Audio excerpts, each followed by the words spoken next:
Scorched wreckage is all that's left of a small commuter plane in Illinois. It was really a molten mess. Come on, climb! Climb! An Airbus A300 veers fatefully off course. It was the biggest human loss in Indonesian history. Two jumbo jets collide. 583 people. Some of aviation's worst disasters. Indonesia 152. Say again. Were they all caused by a fatal misunderstanding? Yeah, King Air. Who the hell's answering her? Investigators are stunned by what they uncover. Whoa. The controller advised him to stay put. That idiot's coming. Oh, Christ. What the hell? Get on!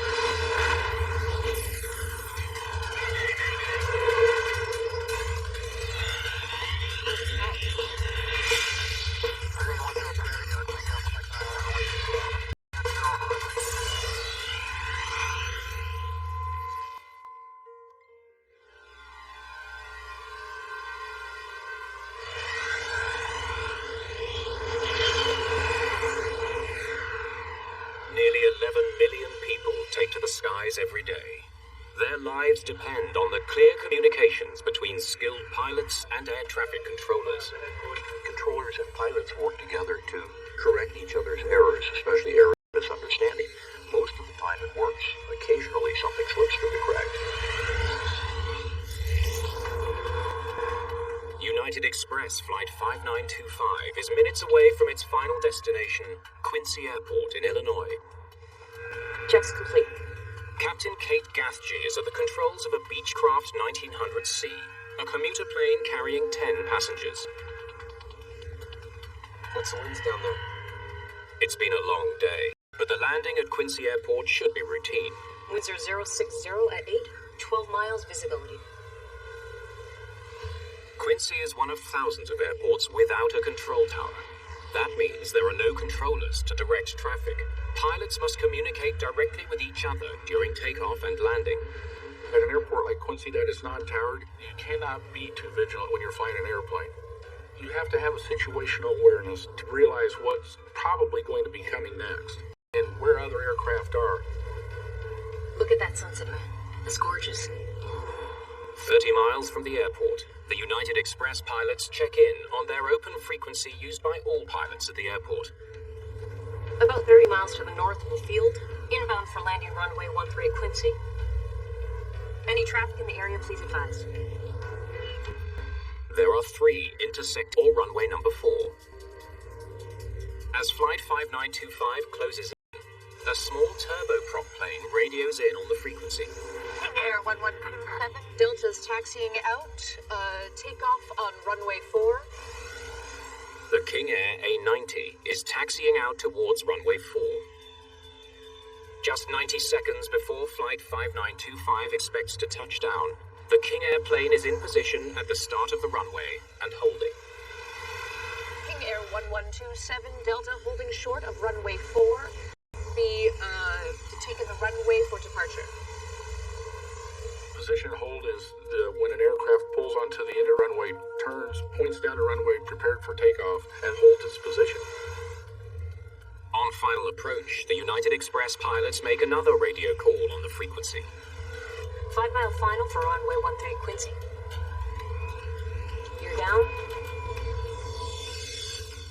As the commuter plane descends, 500. an automated voice in the cockpit gives the pilots their altitude. On short final for runway 13. 400. The captain checks to make sure that King Air is planning to stay put while she lands. The aircraft gonna hold the position on runway 4.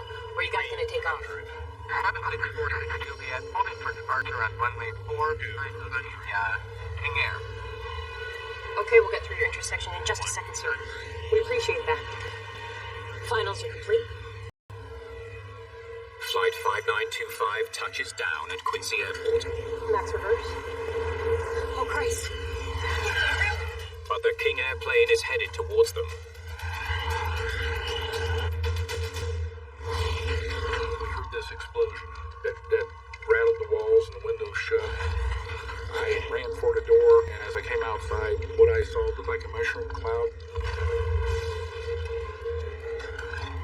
Paul Walker rushes races towards burning wreckage on the runway.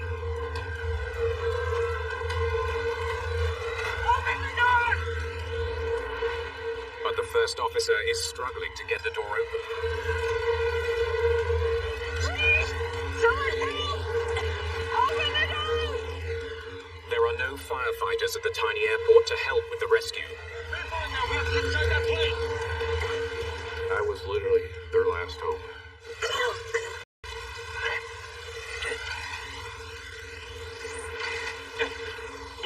I grabbed the handle and attempted to open the door.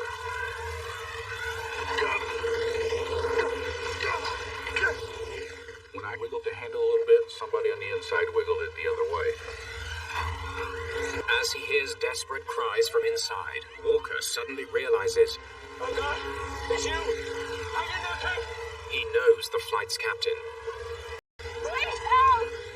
The fact that you actually know somebody in that situation at that time just added more to it. There was no doubt in my mind I was going to get that door open. But the door remains jammed. Oh God, I'm sorry, kid. I'm gonna get help!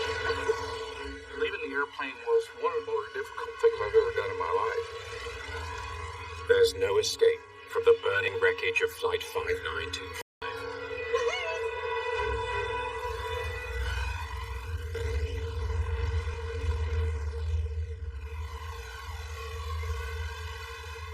Four pilots and 10 passengers are killed in one of the worst runway collisions in North American history. By morning, a team of investigators from the National Transportation Safety Board is on site at Quincy Airport. How did this happen? Where did the faults come into play that caused these airplanes to collide at the intersection of two runways? Analysis of the conversations between the pilots of the two flights is a key factor in the investigation. What was the crew saying? What were they thinking? The smaller twin-turboprop aircraft, the King Air, doesn't have a cockpit voice recorder, or CVR. But the recorder of commuter flight United Express 5925 is recovered from the crash site. About 30 miles to the north of the field, inbound for landing runway 13 at Quincy. So far, so good? Investigators study the conversations between pilots at Quincy Airport moments before the crash. Inbound for landing runway 13 at Quincy. Any traffic in the area, please advise. As the H1900 approached Quincy, it made all the required radio calls. The pilots of United Express give other pilots at Quincy Airport the chance to advise if they're going to use the runway.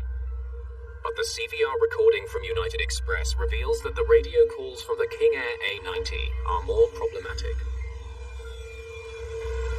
The pilot is slow to reply to Captain Gathji. King Air 1127, Delta's taxiing out. Takeoff on runway 4. They're using 4. But although the reply from the flight is delayed, it confirms for investigators that the pilots of United Express were aware of the King Air. King Air 1127 holding short of runway 4. Taken the runway for departure. It's a radio call that United Express takes care to double check. The aircraft gonna hold the position on runway 4. You guys gonna take off? But investigators are stunned when they listen to the response. 7646 Juliet, holding for departure on runway 4. Who the hell's answering her? That's not the King Air. Quincy. Any other traffic? Investigators make a stunning discovery, listening to the cockpit voice recorder of United Express 5925. They hear a radio call from a third plane on the runway, a Cherokee. There was no reason for the pilot of the Cherokee, who's not on the active runway, who's not going to take off, to have made that call. The misunderstanding is further complicated by the pilot of the Cherokee. He did not use his type of airplane. If he had said Cherokee, that would have served as a clarifying point. Juliet, holding for departure on runway 4, behind on the King Air. But proper identification isn't the only problem with the radio transmission. When investigators listen closer to the tapes, they discover that altitude countdown obscures the radio transmission coming from the pilot. Holding for departure on runway 400. King Air. There was a mechanical device in that Beech 1900 that at the appointed time said 200. Departure on runway 400. King Air. And that masked the word behind the King Air.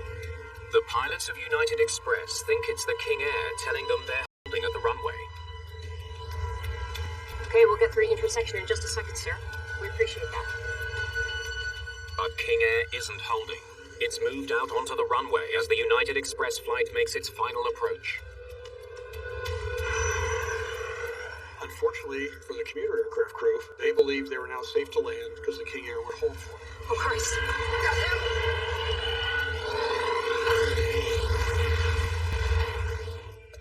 But investigators wonder why weren't the pilots of King Air aware of the impending danger when the United Express pilots had been perfectly clear. When investigators look at who was in the King Air cockpit, their suspicions grow. It's a training flight. One pilot is a student. The teacher, Neil Reinwald, is experienced. He had been an Air Force Reserve pilot. He had been a pilot for Trans World Airlines. His resume looked tremendous.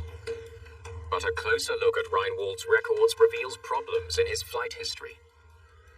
We found out that failed that, and they removed him from a pilot position to flight engineer, which is a non-flying pilot. This guy's skills were slipping.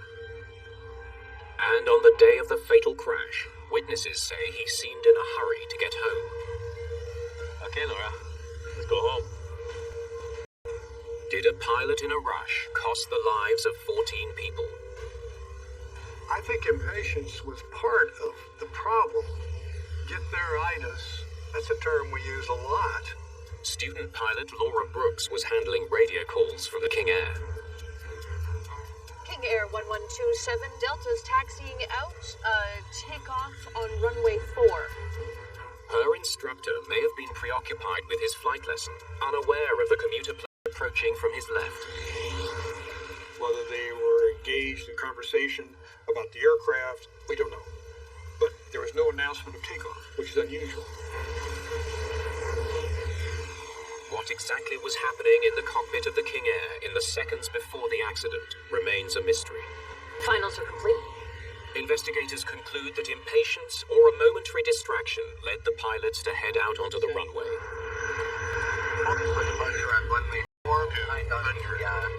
When Captain Gathji fatally misunderstands the radio call of a third airplane, it causes a horrific tragedy. Oh, Christ. The collision was certainly avoidable. It was preventable several times, but as the airplanes got closer and closer together, timing ran out.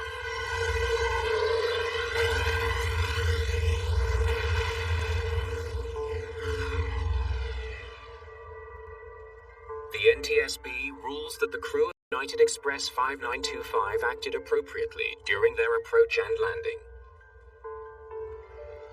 In the wake of the accident, training is improved to emphasize the importance of clear communication, especially at airports with no tower.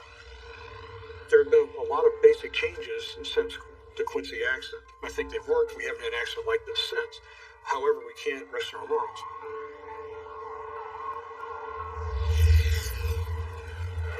Safety is paramount in all communications, on the ground and in the air.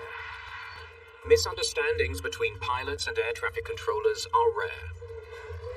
The second that people are not understanding a language or having any kind of miscommunication, everything else kind of goes out the window. What? Is that what happened to a commercial plane that crashed in an Indonesian jungle?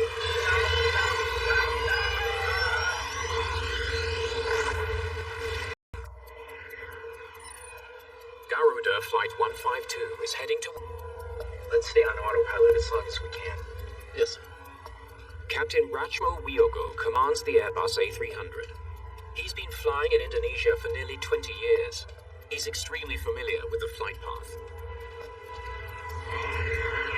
Today, the approach to Medan is more challenging than usual. Forest fires in Sumatra have blanketed Southeast Asia with with smoke. It's wreaking havoc on air traffic. Smoke limiting visibility to a degree that would make the descent and the approach really quite difficult. As Flight 152 descends through 10,000 feet, it plows through thick smoke. Smoky here below 10,000. The pilot would never have been able to get any external visual cues. He would have been flying entirely on instruments. The reduced visibility also puts added pressure on the controllers. If there is smoke all the way down to the ground, the controller knows the pilot is going to encounter problems. They're going to need all the help they can get, and the controlling should be very accurate. The captain adjusts the power to his engines. Patty 152, turn left heading 240 to intercept runway 05. One oversight behind a bit, so keep an eye on it for me. Okay. Indonesia 152, do you read? Indonesia 152, say again. Okay, turn left heading 240. 235 now to intercept runway 05. Roger, left heading 235, Indonesia 152. The pilots follow the controller's instructions to turn left. They're one turn from lining up with the runway. Indonesia 152, Turn right heading 046. Turn right heading 046, Indonesia 152. Flight 152 is on final approach. The runway should be in sight now. But when the plane nears the ground, it's nowhere near the airport. What?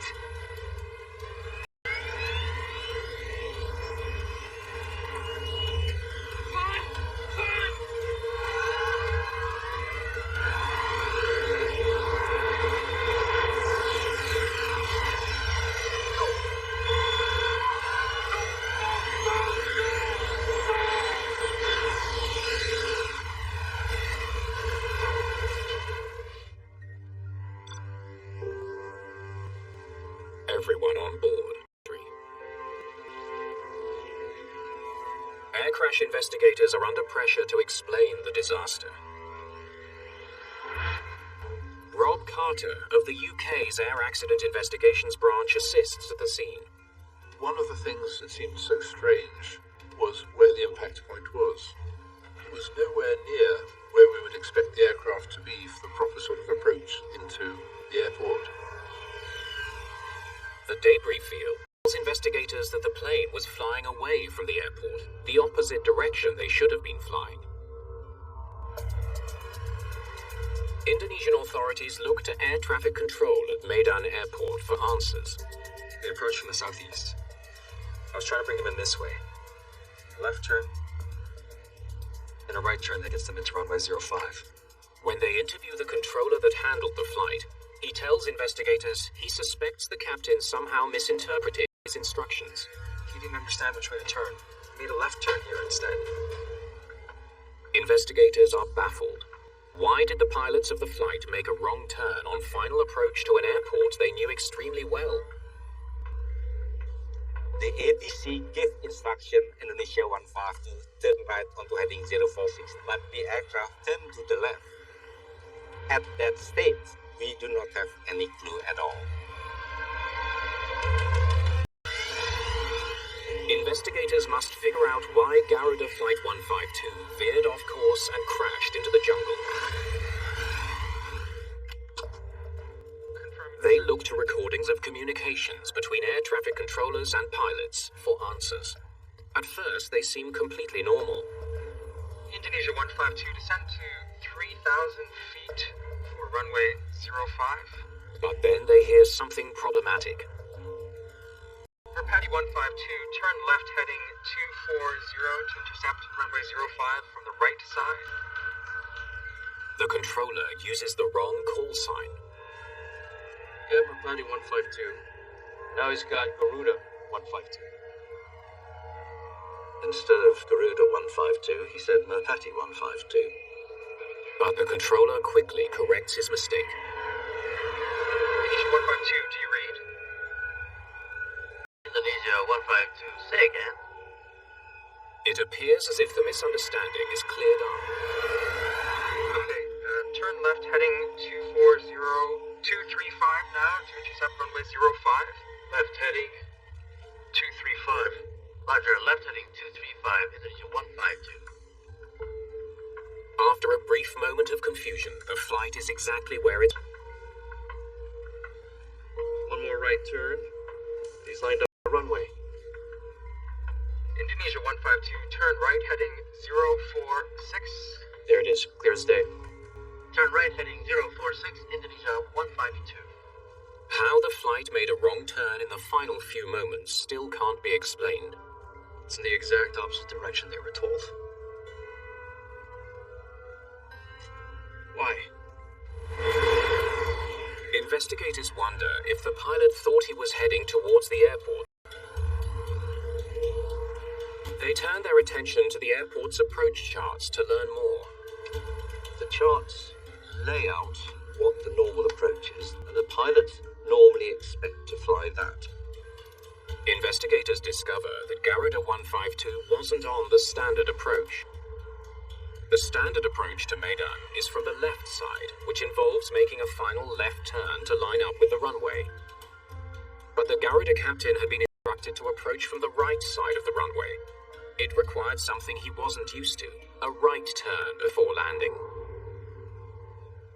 The controller took them in a direction which was not what they would have expected according to the approach charts. But there shouldn't really have been a problem with that.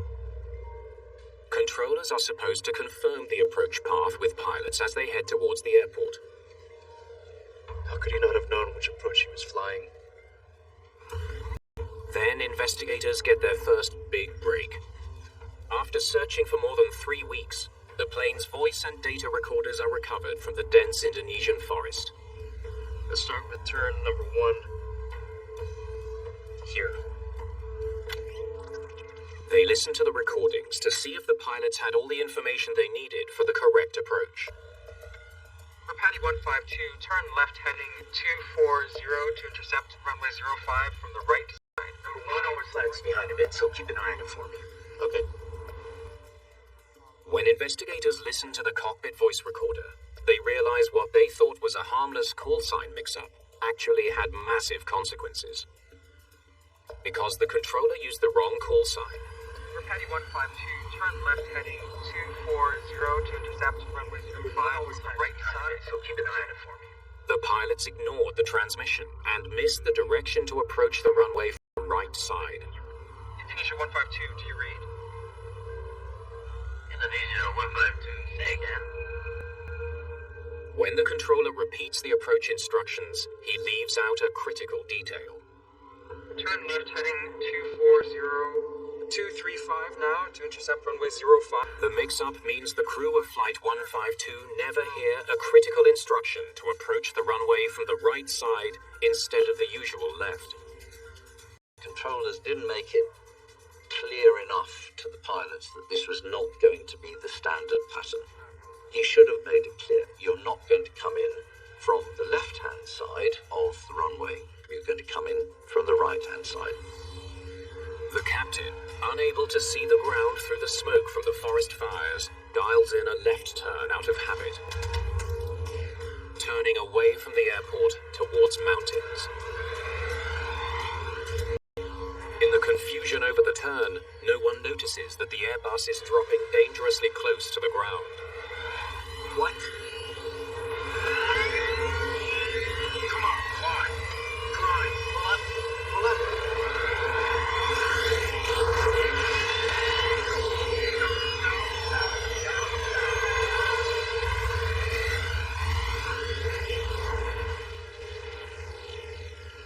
Investigators conclude that a misunderstanding between the pilots of Garuda 152 and controllers led to the tragedy. We must understand that aviation involves people. People are fallible.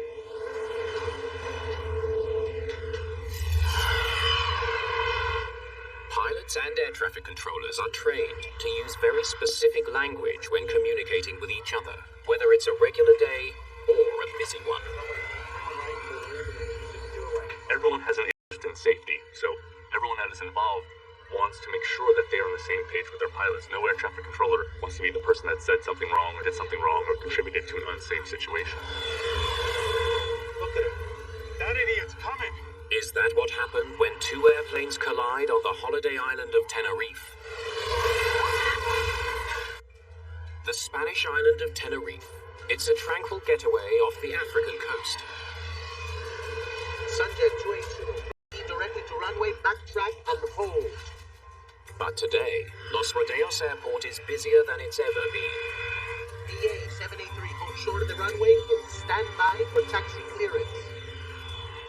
Dozens of flights have been diverted here after a terrorist bombing in nearby Las Palmas. It's a single runway airport with a single parallel taxiway. And because of the terrorist event in the region, they had much more traffic than I'm certain that they would normally see. Sterling. Airliners are log-jammed at the airport. Controllers are under pressure. Here for takeoff. They were dealing with aircraft that had been delayed for a good part of the day, and now there was a sense of urgency to get them. Constantly changing weather. Can't see anything out there. And now, a thick fog is rolling in. Visibility went down to almost zero. Clipper 1736, you are clear to start. Controllers direct Pan Am Flight 1736 with 378 passengers to taxi onto the runway behind KLM 4805. Clipper 1736, clear taxi into the runway following the 747 from KLM. Clipper 1736. To expedite the departures of both KLM and Pan Am, they taxied both on the runway at the same time to put them in a position where they would be ready for a departure. The Pan Am jet is instructed to follow KLM 4805 along the single runway, then make an exit off the taxiway so it can get in behind the KLM plane.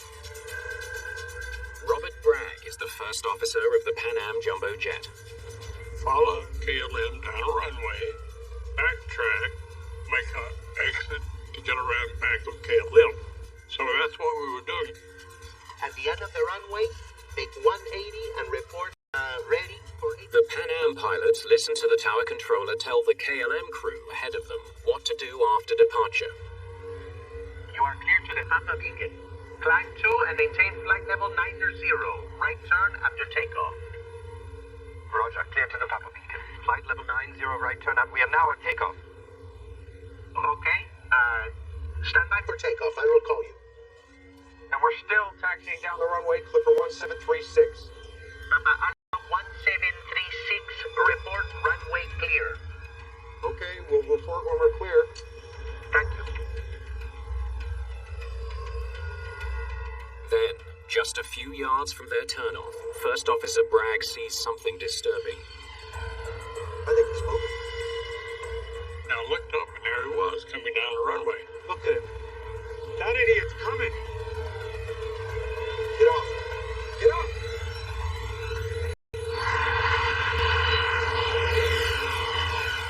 It lifted off the runway. I could see his rotating beacon underneath. Get off, get off, get off. Get off, get off, get off! And I ducked and set a real quick path. Trying to hope he misses us.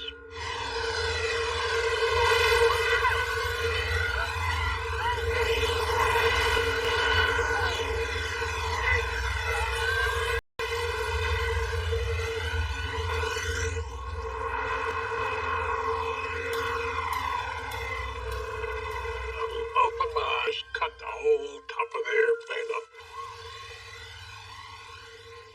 First Officer Robert Bragg is one of 61 people who survived the collision. The runway at Tenerife is the site of the deadliest aviation accident of all time. 583 people, with only a few getting out on Pan Am.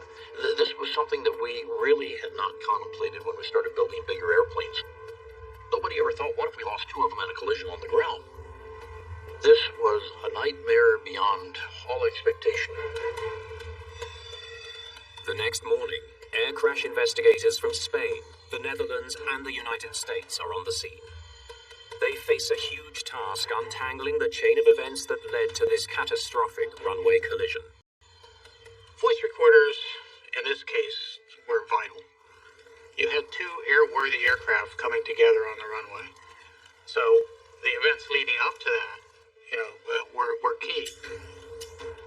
With the flight's black boxes on the way to the lab for analysis, investigators turn their immediate attention to air traffic control. They analyze recordings of the controller's directions to the pilots. Where were the aircraft on the runways, and what was being said along their paths down the runway? Get off! Get off! Get off!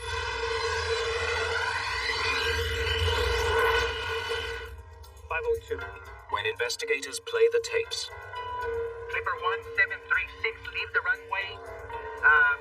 31, out to your left. they notice the controller is struggling to make himself clear to the Pan Am pilots. I'm sorry, say again, please. Leave the runway. The third one to your left. Okay, taxi down the runway and leave the runway at the first intersection on the left. Is that correct? Negative. The third one, sir. 1, 2, 3. The third one. Third. There seemed to be some confusion as to which exit they were supposed to take.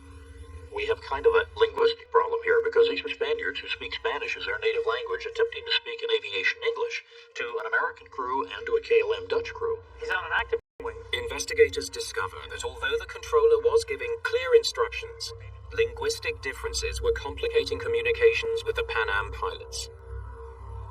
But it's not enough to explain the crash.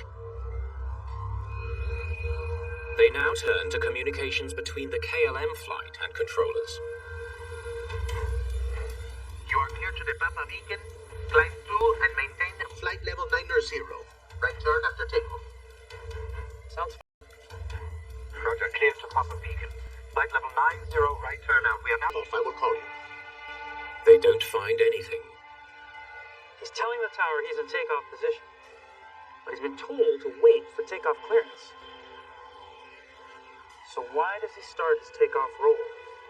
The pilots took off before they were cleared.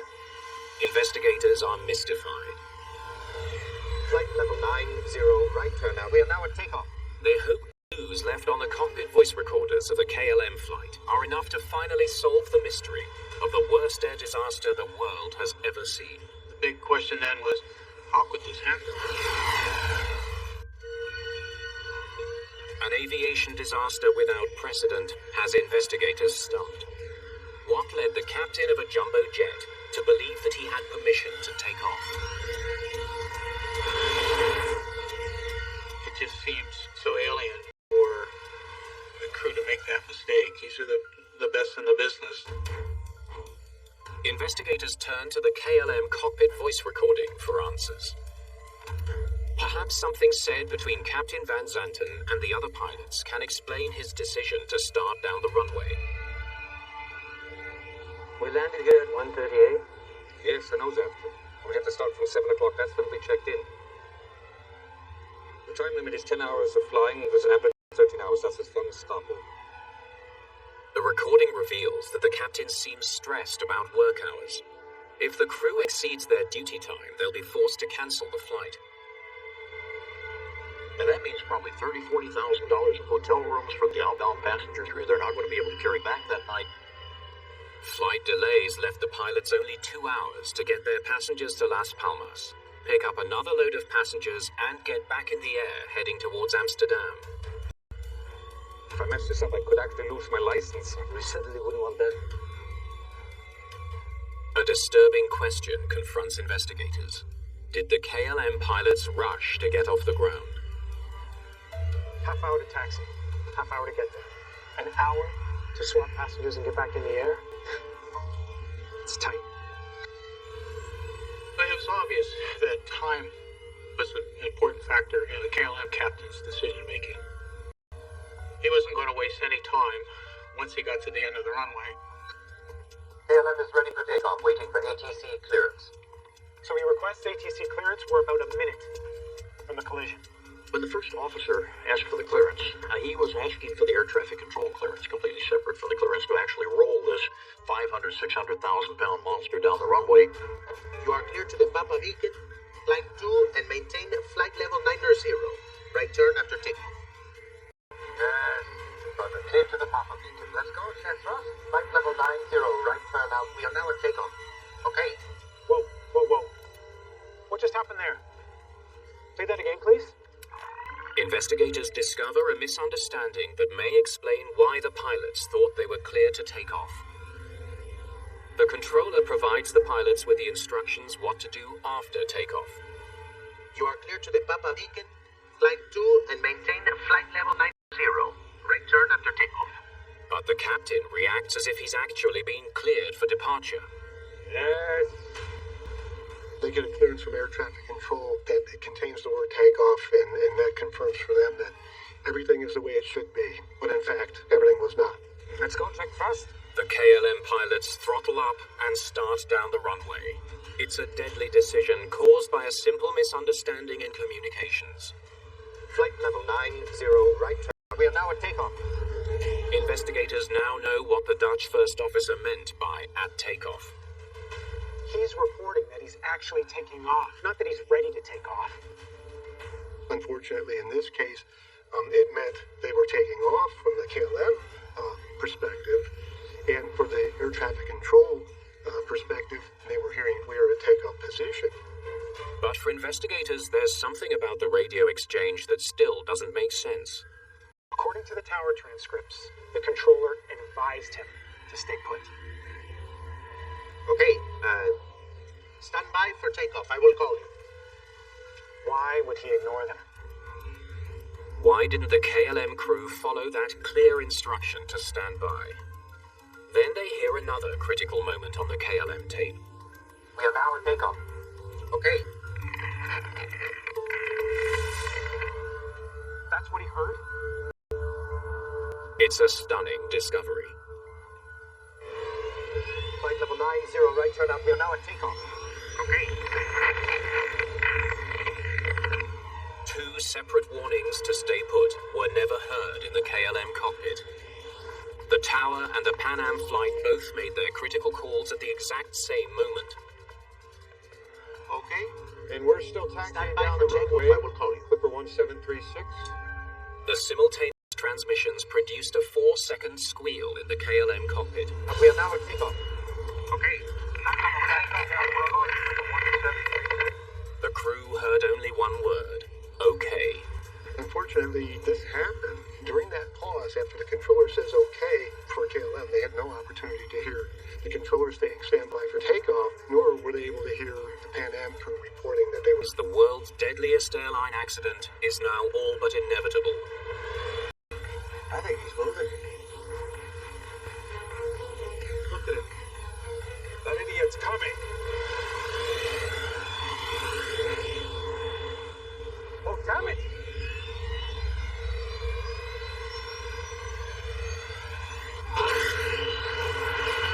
Get off, get off, get off. Get off, get off, get off!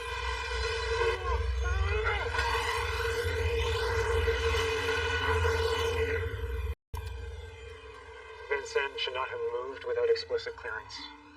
You learned that in probably the first or second lesson in aviation.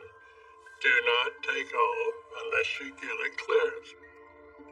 The accident in Tenerife leads to changes in the way controllers use language around the world. Controllers don't use the word takeoff unless they actually mean and intend for the aircraft to be doing just that, taking off. Instead, they will substitute the word after departure, turn rate heading 040 or something to that effect. Climb 2 and maintain flight level 90. Right turn after takeoff. We humans think that we can communicate with great precision, and we are absolutely wrong. If you deviate from standard phraseology, you end up with a situation like Tenerife. Air safety investigators are expanding their efforts to prevent tiny human misunderstandings from triggering air disasters. Indonesia 152, say again. Turn left. Our next jump is in properly utilizing the electronics, where we're passing instructions and clearances with a much, much higher degree of fidelity than we can possibly do by voice. Holding for departure on runway 4 behind on the King Air. When you look back 40 or 50 years, we didn't even understand why we were having these accidents. We didn't realize about communications, and all of these things has taken us now to the point where we're almost at zero. We're so close we can taste it.